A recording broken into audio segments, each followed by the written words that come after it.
Hello, bienvenue dans la nouvelle newsletter de ce mois-ci. Nous sommes le premier et on parle un peu de tout, mais le générique va mieux le dire que moi. Bienvenue dans votre newsletter vidéo, la Gazette des Nazaréens, dédiée à la parentalité chrétienne, mais pas que. A tout de suite. Alors, il y a deux grandes thématiques que je voudrais aborder à travers cette histoire d'étiquette. Il y a l'étiquette qu'on se met, les étiquettes qu'on se met nous-mêmes, et aussi les étiquettes qu'on nous donne. Dans l'étiquette, les étiquettes qu'on peut se mettre, il y a toute cette histoire de comment je me perçois et comment je me situe par rapport aussi à ma foi. N'oubliez pas, nous sommes enfants de Dieu, prince, princesse, prophète, roi. C'est une réalité, c'est une claire, c'est net, c'est précis. On est souvent amené, parce que comme on vit dans un monde où on n'est pas dans une bulle, où on n'est pas encore au ciel, avec le Seigneur, et on fonctionne avec d'autres personnes qui n'ont pas les mêmes idées que nous. Et il y a ces fameuses étiquettes qu'on nous met. Alors, il y a forcément l'étiquette par rapport à nos origines. Il y a aussi les étiquettes par rapport à notre foi. Et il y a dans la foi les étiquettes par rapport à la foi qu'on a, la branche de christianisme dans laquelle on est, de chrétianité ou je ne sais quoi. J'ai ma voix qui s'en va à force de parler. Écoutez bien ce que je vais vous dire. Ne laissez personne vous poser une étiquette. Toi, t'es comme ci, comme ça, pas comme ça. En dehors de tout ce qui est racisme, je vous ai parlé d'origine, etc., ça c'est les étiquettes, voilà.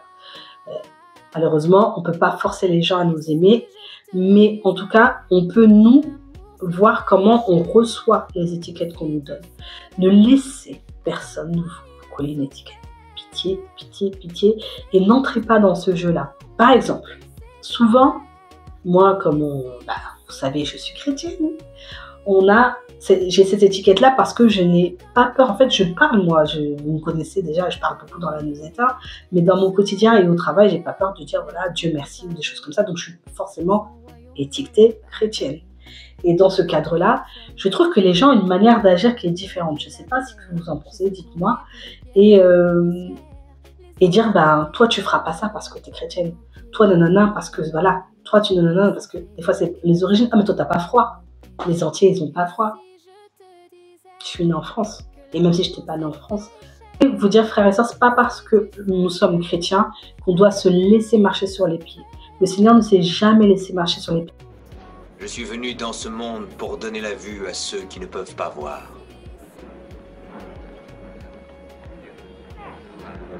Et aussi pour ôter la vue à ceux qui peuvent voir. Ai-je bien compris ta pensée? Selon toi, nous qui sommes des justes sommes aveugles. Si vous étiez aveugle, alors vous seriez purs et sans péché. Mais tant que vous dites « nous voyons », votre péché demeure.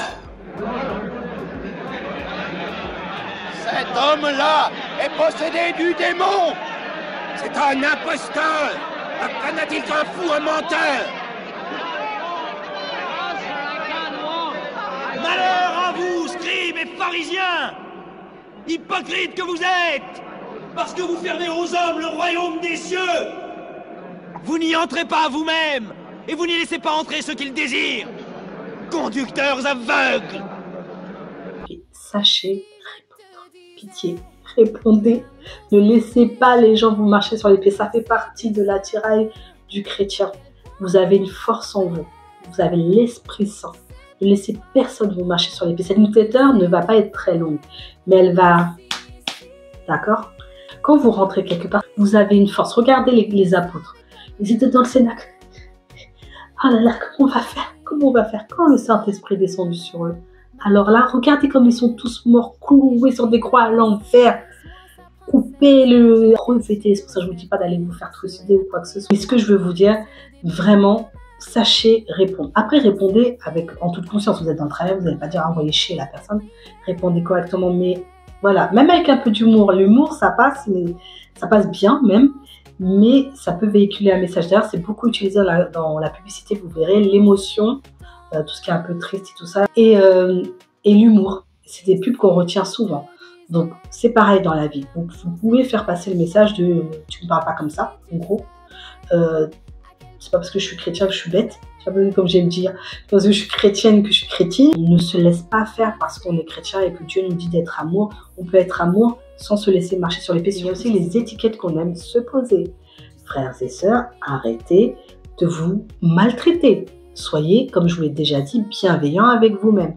Ou non, mais de toute façon, moi, je suis toujours comme ça. Je vois ça, par exemple, avec mes parents qui ont donné leur vie au Seigneur. Enfin, mon père est en train de donner sa vie au Seigneur, j'espère. Je sais que tu me regardes. Donne ta vie au Seigneur bien. Mais ils ont du mal à conscientiser parce qu'on n'apprend pas de la même manière selon les... Comment on appelle ça? Les générations, on n'a pas la même conscience de Dieu, je trouve, en tout cas. Parce que comme je vous l'ai dit, c'est les enseignements, c'est au fur et à mesure quand on cherche Dieu, on cherche à se renseigner, à apprendre la parole, à lire la parole, etc., à discuter avec d'autres, à écouter les enseignements. J'ai ma voix qui flanche à chaque fois, je suis obligée de reprendre. Et ben on apprend les choses et on vous apprend ça, que vous avez une identité, que cette identité, elle n'est pas compatible avec le fait vous êtes chrétien, vous avez une identité en Christ, et de l'autre côté, vous êtes toujours en train de vous taper sur le bout des doigts, de vous dénigrer, dire je suis grosse, moi avec mon gros nez, avec mon gros ceci, de toute façon moi je suis bête, de toute façon moi j'ai l'habitude, je comprends jamais rien. Non, non, non, non, non. Je vous dis pas que moi je me le dis pas, hein. Des fois j'ai des trucs, après je dis non, c'est non, dans le nom de Jésus, tu rejettes ça, tu parles pas comme ça.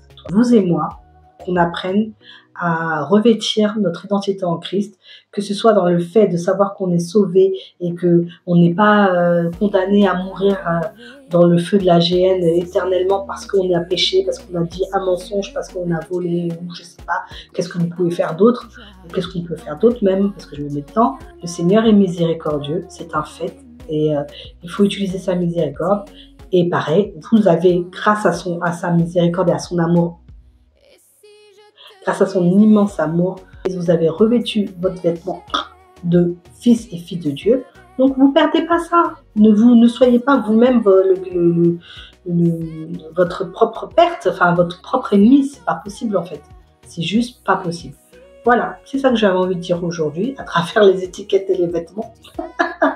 Et aussi, je voulais ajouter, ne vous laissez pas avoir, je vois souvent sur les réseaux sociaux, oui, mais vous, les catholiques, vous faites ci, et vous, nanana, et des fois, des catholiques qui répondent, oui, mais vous pouvez répondre, vous n'êtes pas obligé de... Donc, ne vous laissez pas avoir.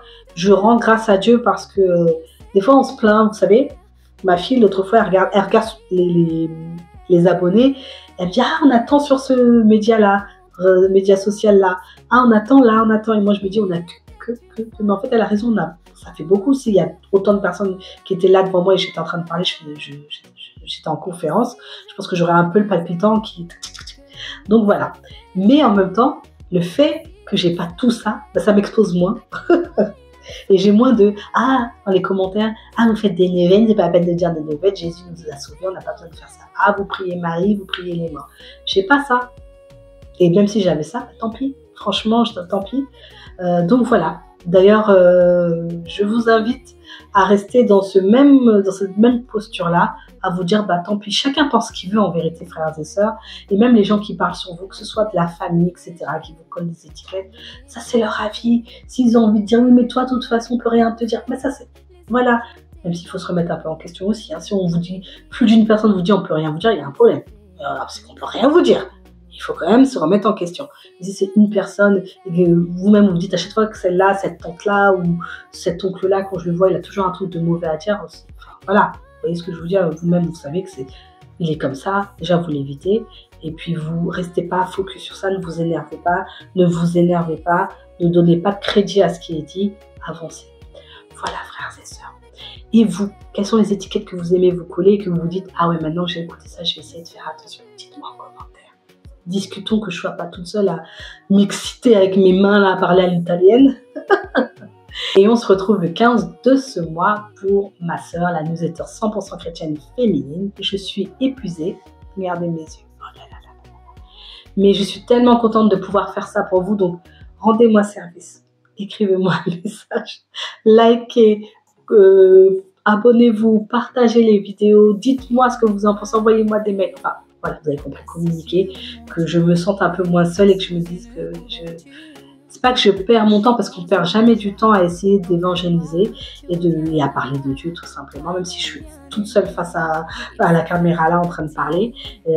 Mais comment dirais-je, ça fait encore plus plaisir quand on a les résultats. Et je remercie encore une fois toutes les personnes qui prennent du temps pour m'envoyer un message, me dire ça, merci, ça m'a fait du bien, ça tombe à pile poil. Merci encore à Laurie qui m'avait envoyé un com. Voilà, merci à toutes les personnes voilà, en off qui m'envoient des messages. Et je crois que c'est tout. Je vous ai déjà dit qu'on se retrouvait le 15, la fin du mois, la lettre de Stella, bien sûr, pour les enfants. Quant à moi, je vous dis à très vite. Que Dieu vous bénisse. À bientôt.